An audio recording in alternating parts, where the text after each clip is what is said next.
Bush Radio. Bush Radio.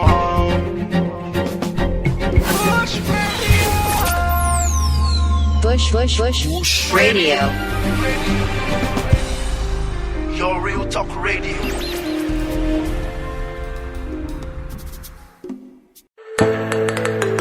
Reading is feeding the mind.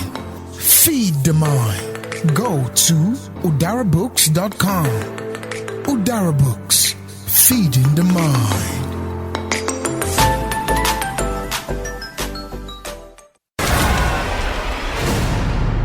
State Affairs with Edmund Obilo is live.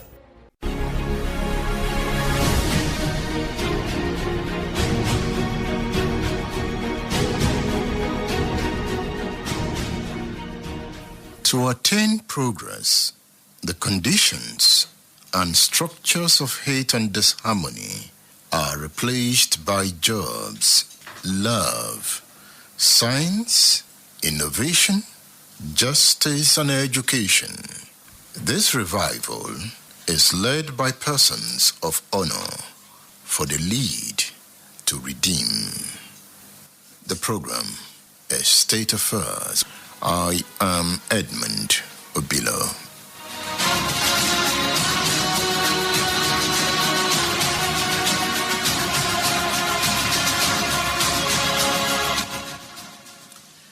Let's look at what the Punch newspaper is saying on its front page. Why we can't remove dead persons from voter register. INEC speaks. Electoral body helpless, as MPC says only 10% of deaths registered. CSO demand audit of voter register before 2023. On the front page of the Punch, 6-year-old defied, minor impregnated in Kaduna school. El-Rufai orders probe. Lagos nurses begin strike January 10. Say government ignored demands. On the front page of the Punch, 821 students kidnapped in 2021. 61 still in captivity. With the rider, gunmen kidnapped Zamfara lecturer's wife, 2 daughters. Politicians behind insecurity in Imo, says Nnamdi Kanu. Buhari signs 17.13 trillion naira budget, accuses National Assembly of padding. New Year Eve's tragedy, 8 die in Bayelsa, boat accident, 2 bodies recovered. Okogie backs Clark, forts Obasanjo on resource ownership. Lawan, Bajabia Mila, lawmakers lament insecurity, debts, orders, seek changes in 2022. So what do you want? How do you get there? The understanding of the moment is the key to redemption. In Nigeria, where the geopolitical zones are centers of escalating violence, it is easy to see why rising acute poverty is the adverse effect of government's failure to serve the common good.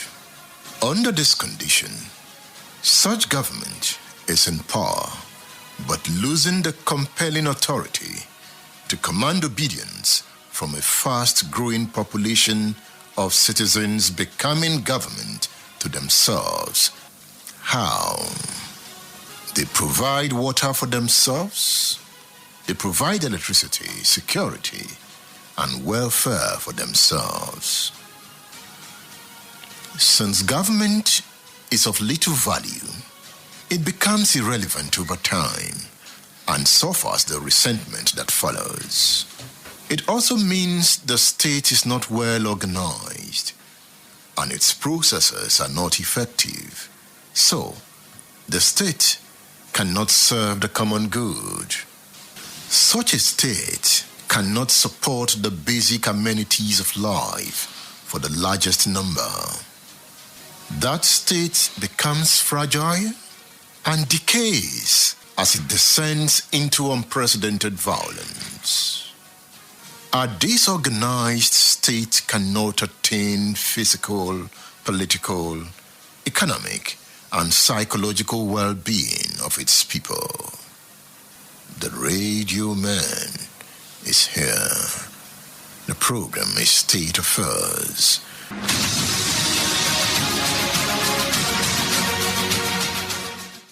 The state in question is the one that repeats the politics that produced its leadership by rigging, thuggery, vote buying, and repression. It is from the described socio-political maladies that the present insurgencies emanate. Meanwhile, as they buy votes accompanied by gun violence, they buy time for themselves to consolidate their objectives. As in history, there's always a mob clapping for them. Is this mob that pulls them down when there is no time to buy time? At that time, there will be inner fissures to be exploited by insiders in collaboration with outsiders to undermine the leader. This can be avoided if the leader understands that the time has come to manage the resources of the state, to keep the people busy with innovative ideas, or they are bored by their situation and lose their minds. This time, the sober, reflecting leader will work with the citizen for her well-being. Nigeria has the time to follow this option, as the raging violence indicates that the government is licking its wounds and is running out of sympathy. It is obvious that the structures of violence that threw up the leadership class has begun to take new forms, and these forms are beyond the control of the leader, as the boys that operated them are emerging with their own structures. This deregulation of the market of guns leaves the government vulnerable. What was the monopoly of the political class slips into the hands of boys who lack the consciousness and processes to manage them in the larger interest, and the atmosphere of chaos grows. It becomes bloody to retain or claim legitimacy. The signs that this will occur are often taken for granted because they are born out of the pretense to carry out projects for sustainable living. What do I mean? By the decay, government cannot ensure the efficient operations of a public water system that serves the public, thus denying the people shared dividend. When this happens, a gap is created in the water system that is filled with an inefficient system of boreholes, and government loses relevance with time. But what this also does is to leave the poor out of a sustainable water supply system, since he cannot afford the cost. And this ignites his frustration. As more people lose faith in their government, they create events to take the place of government, as vacuum is not left unfilled. To prove it's working in their interest, the same political class comes to serve them with inefficient boreholes. Having been starved of potable water, they rush to fetch, but soon discover that their wells are more efficient in meeting their water needs. They also know that the borehole dehumanizes them in the many fights and struggles to fetch. They would prefer to fetch from their kitchens and bathrooms. As they are mentally debased, they fight themselves and praise their oppressors. That they praise their oppressors is a notification to the oppressor that he is an oppressor. By the resources the oppressor commands, he still has his ways and pets the citizen with promises of dividends of democracy.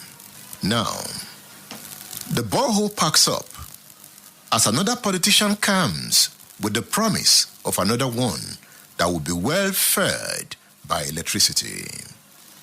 And he gives them refurbished or new transformers for unavailable electricity. When power is suddenly restored, a loud blast is heard from the transformer announcing its obituary. As this happens, the next politician promises them solar-powered borehole, but soon the people begin to ask, if they loved us, why can't they give us the water system that keeps us from thirst?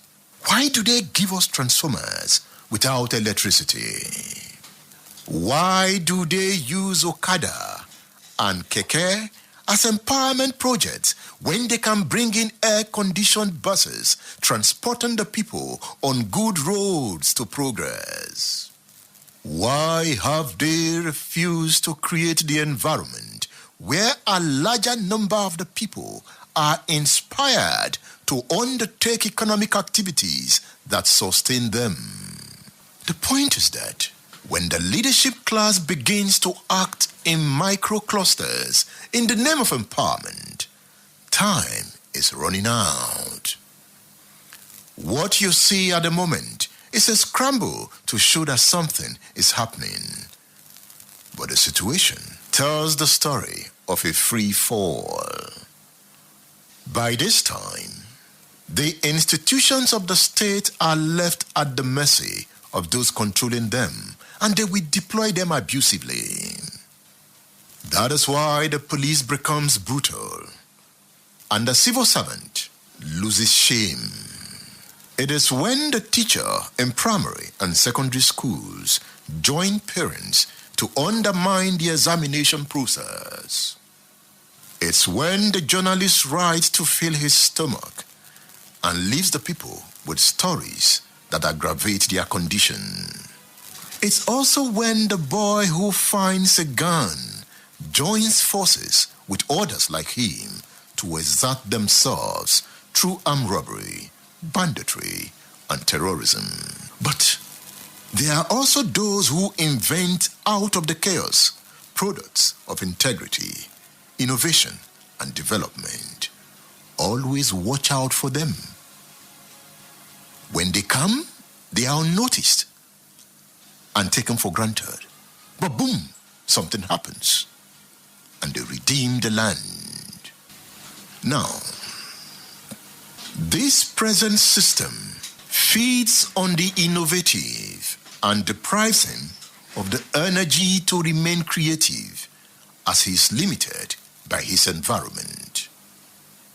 Even at that, some thrive. Because of the limitation foisted on the innovative, you now understand why doctors, technologists, and other professionals are flying out of Nigeria in large numbers to places where their brilliance is valued and their enlightened spirit explodes into productive ventures. It is the story of time. Is the radio man's analysis. Is the radio man's time. When government loses the capacity to create and distribute wealth to the largest number, it directly or indirectly creates destructive chaos in its place. This causes fissures in political units, and that will be exploited by resistance movements seeking influence to reach their expectations. By this, the government loses the noble opportunity to assert economic sovereignty over the people. Look at it. They start with street fights and migrate to village or town wars. boys on rampage. As they do this, they expand their powers and begin to create orders for themselves. They become bandits, terrorists, unknown gunmen, militants. This is how they become insurgencies. They seek partnership from anywhere to ensure their survival. And because the system that created them makes them irrational, they evolve philosophies their membership must abide by to keep the struggle running. Meanwhile, the violence of non-state actors takes the forms of the dominant narrative of its environment. But its root cause is the general negligence and overwhelming abuse of the people by the dominant leadership class. So for the boy in Borno, he will use Islam, he will use poverty. For the boy in the Niger Delta, he will hide under oil and poverty. For the boy in the East, is certainly Biafra and marginalization. To tell you what the state is going through, to create a vivid understanding, is to listen to Babagana Monguno. Babagana Monguno is National Security Advisor. Operations being conducted by the armed forces in the northern part of the country, that is Operations Thunderstrike, Operation Hadarin Daji, Operation Gamma Aiki, Operation Dukan Guduma, all these, if you aggregate these operations, they put a lot of pressure on the leadership of the Islamic State West Africa province, Boko Haram, and also the tangential group known as Islamic State in the Greater Sahara. Now the successes of the land forces have also been reinforced by the activities of the Air Force. The Air Force has carried out a lot of interdiction missions, and so far the number of missions they've carried out have yielded a lot of successes, especially in supporting other operations like the operations in the North Central, Operation Safe Haven in the Plateau, then Operation World Stroke in Benue, Taraba, and Nasarawa states, while at the same time they've also supported operations in the southeast, Operation Golden Dawn, and in the south-south, Operation Delta Save. And for the Nigerian Navy, it has not experienced the type of success it has experienced in the last 6 months. I can tell you on authority that the Nigerian Navy, under the leadership of the Chief of the Naval Staff, has recorded so much success in the maritime domain. What it has done in the last 6 months is to deploy its maritime domain awareness capabilities or assets to deal with the situation in the maritime domain, that is using the Falcon Eye and using the regional maritime awareness capability. What this has resulted in is that in the last quarter, the third quarter of this year, there has not been a single incident of piracy or sea robbery in our entire maritime domain. This has been acknowledged not just by our own governmental services, but by the International Maritime Bureau. On the 14th of July, they sent out a dispatch in which the dispatch stated that in the last 27 years, the entire international community, the maritime community, has not experienced the type of success that has been recorded by the Nigerian Navy. And this was also endorsed by the Defense Web on the 16th of October in another dispatch. So you can see, and again, to buttress my point, the Nigerian Navy has also been able to re-establish the presence of the military in the Lake Chad area, which has been abandoned for a long time. Not only have they re-established the presence of our military elements, but they've also reactivated the Fisheries, College of Fisheries in Baga. So you can see that the Army, Navy, Air Force, the entire armed forces have been doing a very tremendous job and being supported by the intelligence services. Only 2 days ago, the DSS was able to apprehend and take in the successor of the notorious gangster in Benue State known as Ghana. So his own successor, whose name is Chekere Kefas Andofa, has been arrested. His other name is Azonto. And as soon as he was apprehended by the DSS, his own successor was arrested also about 16 hours ago. So you can see that despite all the challenges we're having, the armed forces and the intelligence agencies have been able to find a way to work in synergy, to link together, work harmoniously to ensure that we have greater success in the theater of operation. Of course, President Buhari, in as much as he's satisfied with the actions of our defense and security forces, has also urged them not to relent. You know, of course, as a retired general, he knows that in operations there will always be lulls. Sometimes victory begets, other issues like complacency, lethargy, and other things. But he has stated clearly that we must bring this thing to an end, working, of course, in partnership with our regional colleagues.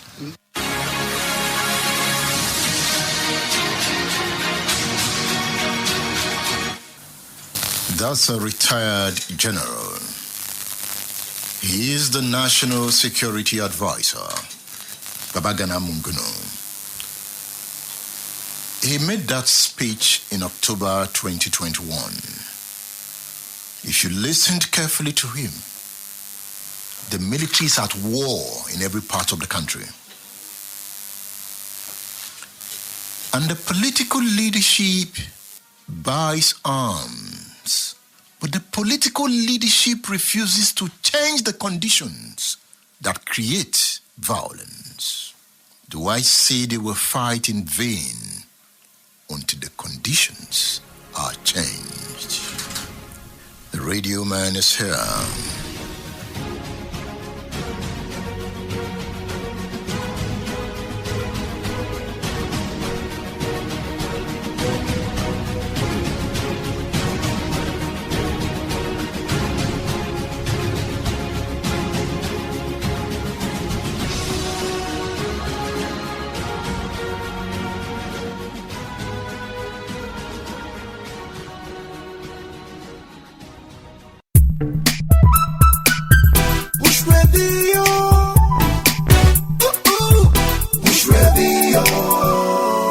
Your Real Talk Radio.